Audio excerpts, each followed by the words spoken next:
Abra sua Bíblia em 2 Coríntios. É um texto bem conhecido da gente.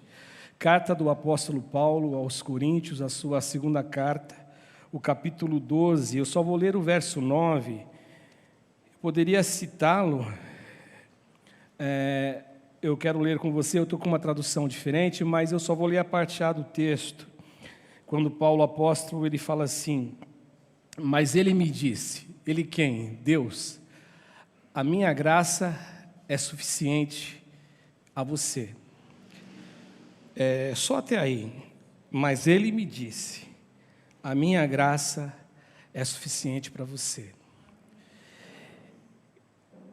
Eu não sei se você lembra de uma frase que a gente já ouviu, e com certeza você já ouviu essa frase, quando você fala da possibilidade de acontecer alguma coisa ruim na vida, e logo alguém olha para você, esbraveja com você e dá um grito dizendo assim para você: vira essa boca para lá, meu amigo.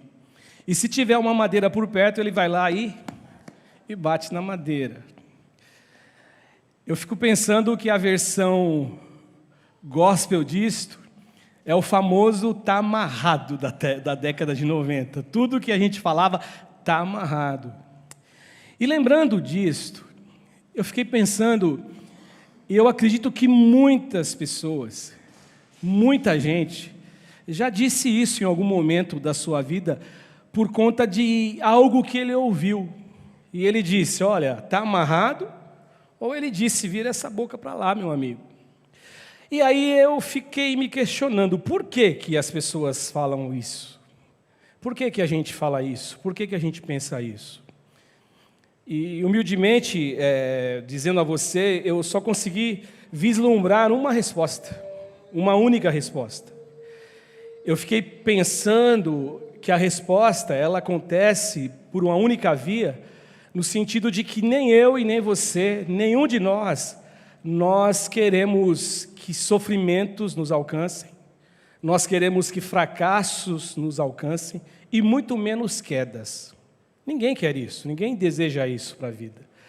E dentro de uma normalidade, eu digo dentro de uma normalidade porque existe maluquice para tudo, mas dentro de uma normalidade, a nossa natureza, a natureza humana, sempre nós vamos desejar o melhor. É o melhor que nós queremos. Nós queremos a melhor casa, nós queremos o melhor carro, nós queremos a melhor esposa, o melhor filho, nós queremos tudo de melhor. Nós sempre vamos desejar que tudo de melhor aconteça com a gente. E aí, se você me perguntar, Cássio, o que você acha disso? Eu acho extremamente positivo isso. Eu acho bom. Porque não existe nada pior do que você ter que lidar com alguém que é pessimista, absolutamente pessimista. Aquela pessoa que, como aquele desenho do passado, ó céus, ó dia, ó céus, aquela coisa que o cara fica gorando tudo vai dar errado. Mas eu estava também pensando, e nas minhas devocionais da semana retrasada, na verdade, para falar aqui hoje, eu estava pensando o seguinte: o problema e a grande questão é que as coisas da vida não são do jeito que nós imaginamos. As coisas da vida não acontecem do jeito que você imagina, do jeito que eu imagino. As coisas às vezes nos fogem do nosso controle, elas fogem do nosso controle.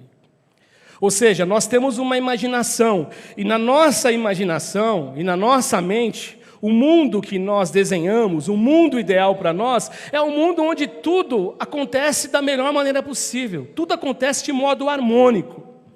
Tudo acontece, tudo dá certo. É a nossa mente, é o nosso pensamento, é o nosso desejo. Eu estava ouvindo um pastor falar na virada, o pastor Daniel Guanais, lá do Rio de Janeiro, e o Daniel estava dizendo assim, porque o pastor Damião, no culto, ele disse assim que o dia 31 para o dia 1º, ele é um dia exatamente igual a todos os dias. É igual. Só que o pastor Daniel, quando ele foi pregar, ele disse assim que a nossa vida ela é feita de marcos, e nós gostamos de estações, de marcas. E é incrível como a gente, do dia 31 para o dia 1º, a gente é tomado por um sentimento de esperança. Surge em nós uma nova possibilidade. E aquilo que nós não realizamos no ano que se foi, a gente se programa para fazer no ano seguinte. Então parece que não, mas esse dia, eu não vou usar a palavra mística, não é isso que eu quero que você pense, mas realmente existe dentro de nós uma renovação de algo que pode acontecer lá na frente. É isso que nós imaginamos.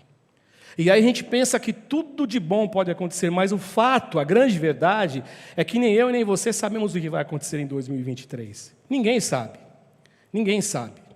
Nós não sabemos como serão os nossos dias até o final do dia 31 de dezembro de 2023. E só que a gente tem o nosso desenho. Na nossa mente, as coisas elas devem acontecer da melhor maneira possível. Só que tem um problema, no mundo real não é assim.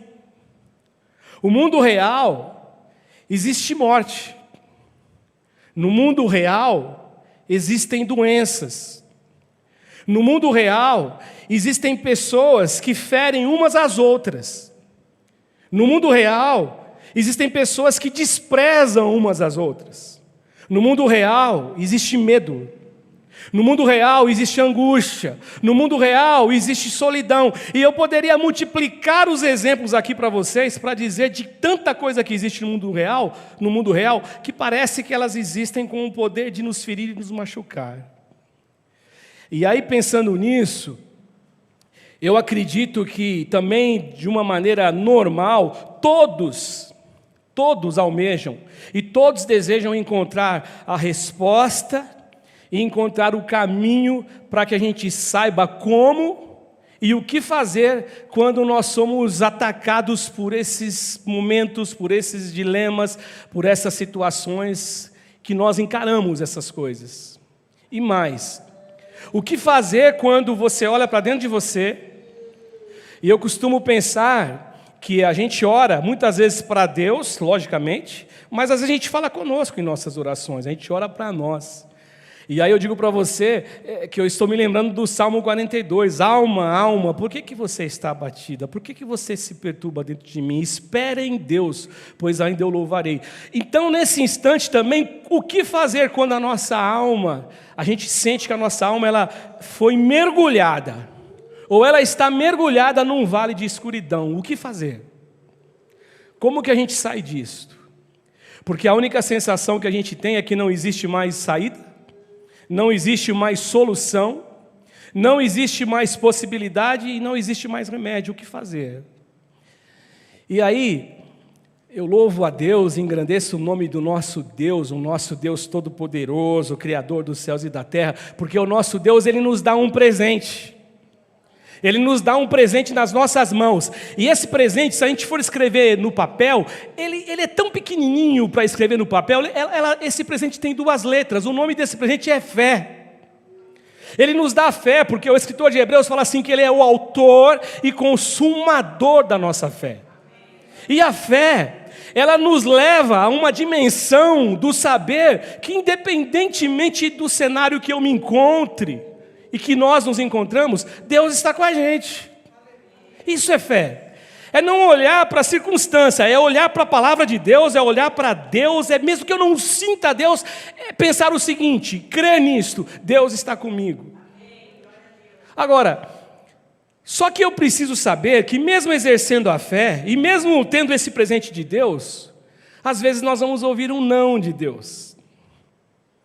Às vezes as nossas orações, elas vão, na verdade, ser carimbadas com um não de Deus.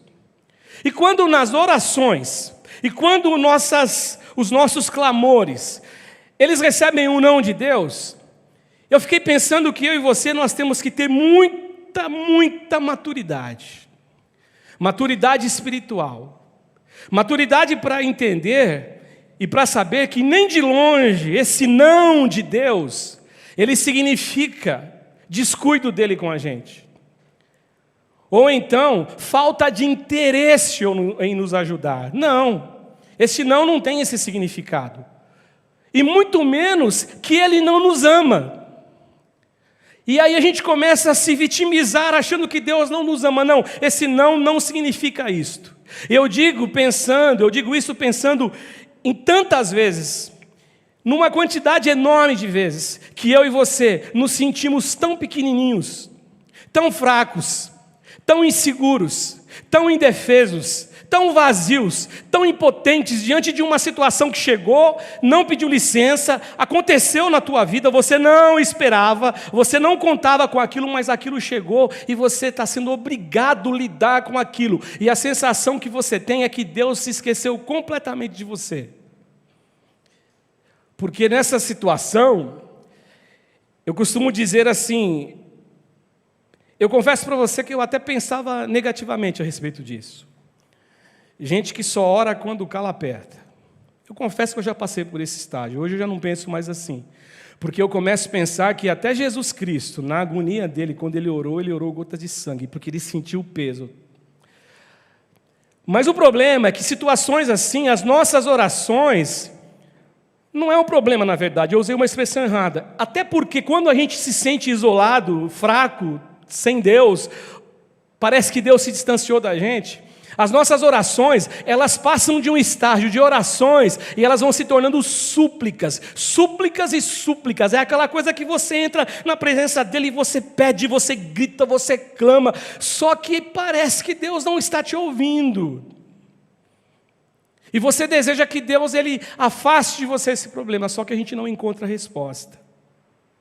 E para ser bem honesto, ainda que a gente encontre, a gente tenha a sensação de que nós estamos ouvindo uma resposta de Deus, o grande problema, a grande dificuldade é que às vezes a resposta de Deus não é do jeito que a gente imaginava. Quem nunca orou pedindo para Deus, eu quero ir pela direita, e Deus falou, não, você vai pela esquerda.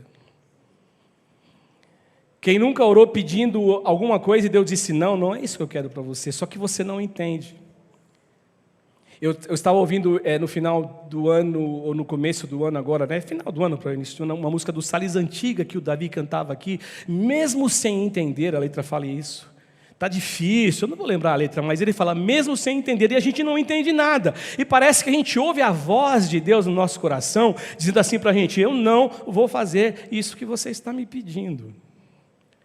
Só que ao mesmo tempo, que isso parece ser uma coisa cruel da parte de Deus para a gente, e a gente não consegue entender, eu fico imaginando que isso não deveria nos levar ao desespero. Isso não deveria nos fazer cair em desespero.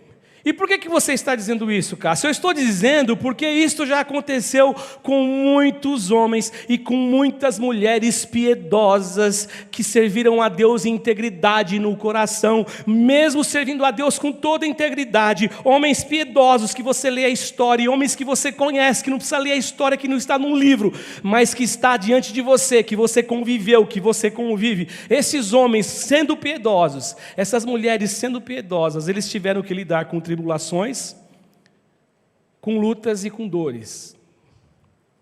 E a última coisa que eles gostariam de ouvir de Deus, a última coisa que eles gostariam de ouvir de Deus era um não. Mas mesmo assim, gente, de verdade, eu creio que esses homens, eles ainda nos servem de exemplo. A vida deles nos serve de exemplos. Sabe por quê? Para que a gente possa olhar e entender que o não de Deus, ele é carregado de uma essência de sim. O não de Deus sempre é um sim disfarçado, mesmo que eu e você não consiga entender. O exemplo disso, o exemplo claro disso, o apóstolo Paulo no texto que eu li. O texto que eu li, o contexto dele é Paulo orando. Eu não sei qual era o espinho na carne, embora nós não saibamos qual o espinho na carne do apóstolo Paulo, o fato é que ele orou 3 vezes ele orou, e 3 vezes ele insistiu para que Deus retirasse dele, para que o Senhor retirasse dele o espinho na carne. E sabe qual foi a resposta de Deus para Paulo? Foi um sonoro não. Não, Paulo. Sabe por quê, Paulo? Porque a minha graça te basta. E nessa tradução diz assim, a minha graça é suficiente para você. E quando eu leio esse texto, e quando eu leio a história do apóstolo Paulo, e quando eu vejo Deus dizendo para ele, não, Paulo, eu não vou tirar o espinho na carne que tanto te incomoda, porque a minha graça é suficiente para você. Eu fico imaginando que Paulo O apóstolo deve não ter entendido, tanto que ele pediu 3 vezes, na terceira vez ele entendeu. Isso serve para mim e para você como lição, que eu e você devemos saber o seguinte: o que nos importa não é ouvir um sim de Deus para tudo que nós achamos ter a necessidade de possuir e de ter. Porque senão a gente quer tudo, tudo. O Eugene Peterson disse que a trindade humana é a santa necessidade humana, é o santo desejo humano e é o santo sentimento humano, porque a gente sempre sente do nosso jeito. Só que o nosso jeito de sentir não é o jeito de Deus sentir. O que Deus espera da gente é que a gente aprenda, entenda e agarre isso com toda a fé e com toda a força, que a presença dEle em nós nos é suficiente, que Ele nos basta, que a graça dEle nos basta. Agora você pode perguntar, mas como que a gente consegue isso no momento que você está orando e Deus está dizendo não para você? Pela fé. Somente através da fé. Lembra que eu disse para vocês que a fé nos leva à dimensão do saber que, independentemente do cenário que eu me encontre, Deus está comigo, Deus está com a gente. Agora, o que eu preciso saber também? Preciso saber uma outra coisa, que mesmo a gente expressando fé de verdade, a fé pode não nos privar dos vales da escuridão. Mesmo tendo fé. Mesmo tendo fé, você pode não ser privado dos vales de escuridão. E aí alguém pode dizer assim para você e para mim: então, para que servem as nossas orações? Para que serve a minha dedicação em oração a Deus se Deus não me ouve? Se a minha fé não me priva de passar dificuldades, de passar por um vale de escuridão, para que serve a minha fé? E isso, na verdade, tem a origem pelo fato da gente ouvir tantas pessoas fazendo afirmações do tipo assim, que aquele que recebe Jesus de verdade no coração, aquele que aceita Jesus de verdade, aquele que anda com Jesus, ele não vai enfrentar lutas, dificuldades e dores.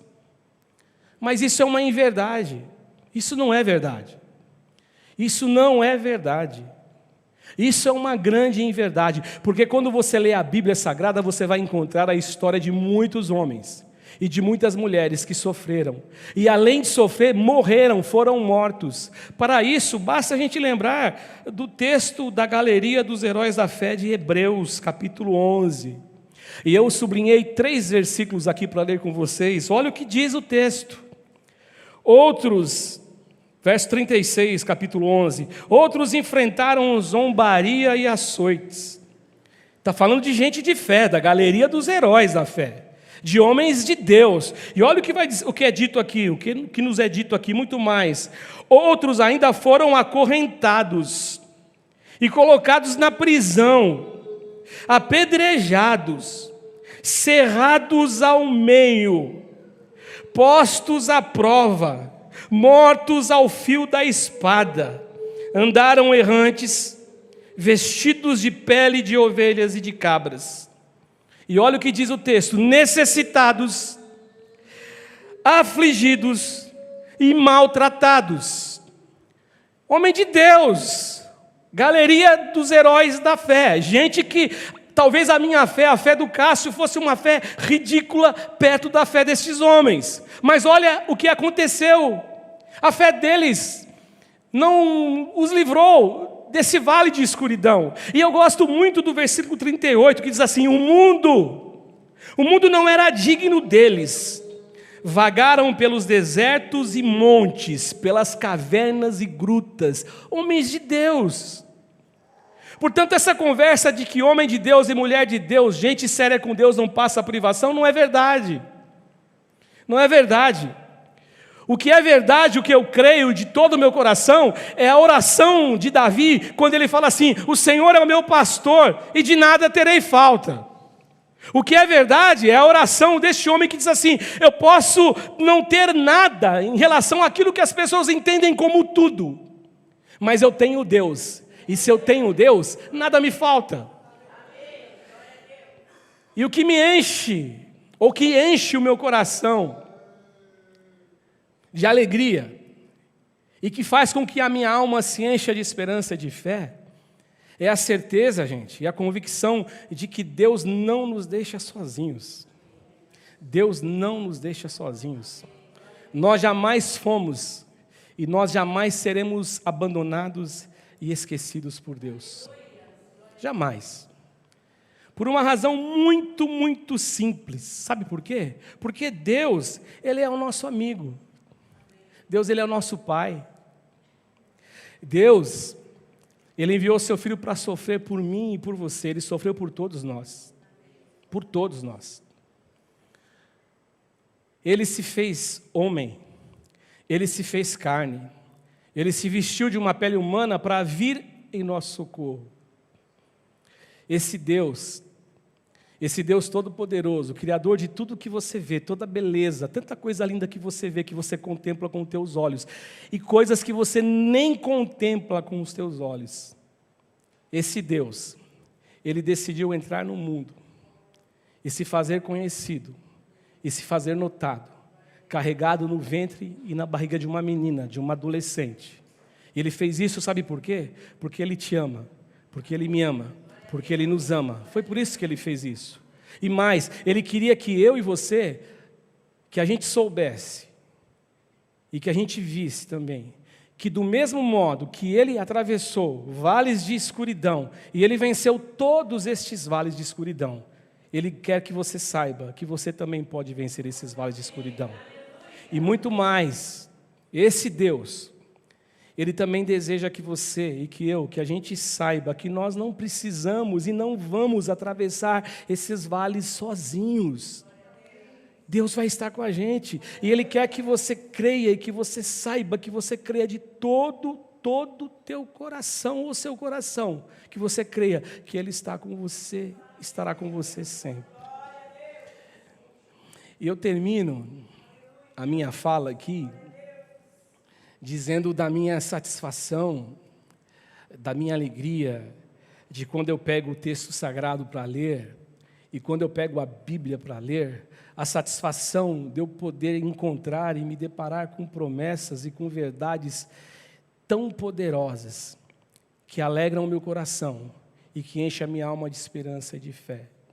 E eu quero terminar com 2 textos, que são promessas de um Deus que não mudou, de um Deus que não muda, de um Deus que está com a gente e estará sempre, sempre ao teu lado, independentemente do cenário que você vive. Deus é o Deus que te livra do vale de escuridão. Deus é o Deus que está com você. E o primeiro texto que eu quero ler é o texto do profeta Isaías, capítulo 7, o verso 14, que diz assim: por isso, o Senhor mesmo lhe dará um sinal. E olha que interessante. A virgem ficará grávida. Olha o milagre aqui, o nascimento de Jesus. A virgem engravidou. A virgem ficará grávida. E ele fala assim: e dará à luz a um filho, e o chamará Emanuel. Deus com você, Deus comigo, Deus com a gente, Deus conosco, todos os dias. E o último texto, que é um texto que você conhece tão bem, eu também o conheço, eu gosto muito dele, é o Salmo 23, o verso de número 4.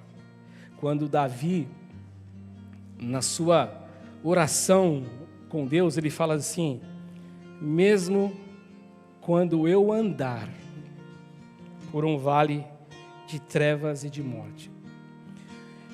E aqui é desmontado todo o argumento daquelas pessoas que pregam inverdades. Que crente não pode ficar doente. Eu não sei se é verdade, mas lá na década de 90, diz que um grande pregador, ele teve que se esconder quando ele ficou muito doente, internado no hospital. Ele teve que se esconder dos membros da sua igreja, de todas as pessoas de outras igrejas, porque essa pessoa dizia que crente não fica doente, que crente não adoece. E a gente ouve muitas histórias assim, de que porque você tem Jesus, nada de mal pode te acontecer. Eu me lembro quando eu tinha 17 anos de idade, O pastor Ivaldo vai lembrar dessa cena, eu não esqueço dessa cena. O pastor Ivaldo tinha 14 anos de idade, a gente se conheceu com essa idade. Os dois cabeludos, por incrível que pareça, não estou mentindo, eu estou diante de Deus, os dois cabeludos, magrinho, ele continua magrinho, né? E eu me lembro que a gente estava passando lá no Baeta Neves, e eu me lembro que vinha passando duas moças cristãs. Elas eram da igreja Assembleia de Deus, ali da Jacinto Tonhato, porque elas entraram na igreja. E ela disse assim, eu já disse essa história aqui, talvez você já me ouviu dizer isso. Ela disse assim, uma para outra: eu, quando tenho dor de dente, eu oro e Deus me cura. Eu não tomo remédio para dor de dente. Eu confesso que quando eu ouvi aquilo, me chamou a atenção, e eu achei aquilo muito interessante. Mas quer que eu te fale uma coisa? Não funciona sempre assim. Médico existe para nos abençoar. Médico existe para ser instrumento de Deus e ser milagre de Deus na nossa vida. É isso que eu creio. Mas ela falou isso, eu era garoto e eu me lembro que isso ficou no meu coração por algum tempo. Só que aqui, olha o que o salmista fala: mesmo quando eu andar por um vale de trevas de morte. Ou seja, você pode andar por um vale de escuridão. Mesmo que eu ande por um vale de escuridão. E aí, isso também não deve te levar ao desespero. Sabe por quê? Porque ele fala assim, olha que lindo, ele não para por aí. Se ele parasse por aí, tá bom, mas ele não parou por aí. Não temerei perigo algum, porque tu estás comigo. A tua vara e o teu cajado me protegem. Que o Senhor abençoe você, que o Espírito Santo de Deus abençoe você, e que você agora, em nome de Jesus, possa crer de coração que os vales escuros, eles são realidades, mas o Deus que atravessa pelo vale escuro com a gente, Ele é real também, e Ele é todo poderoso. Fica de pé.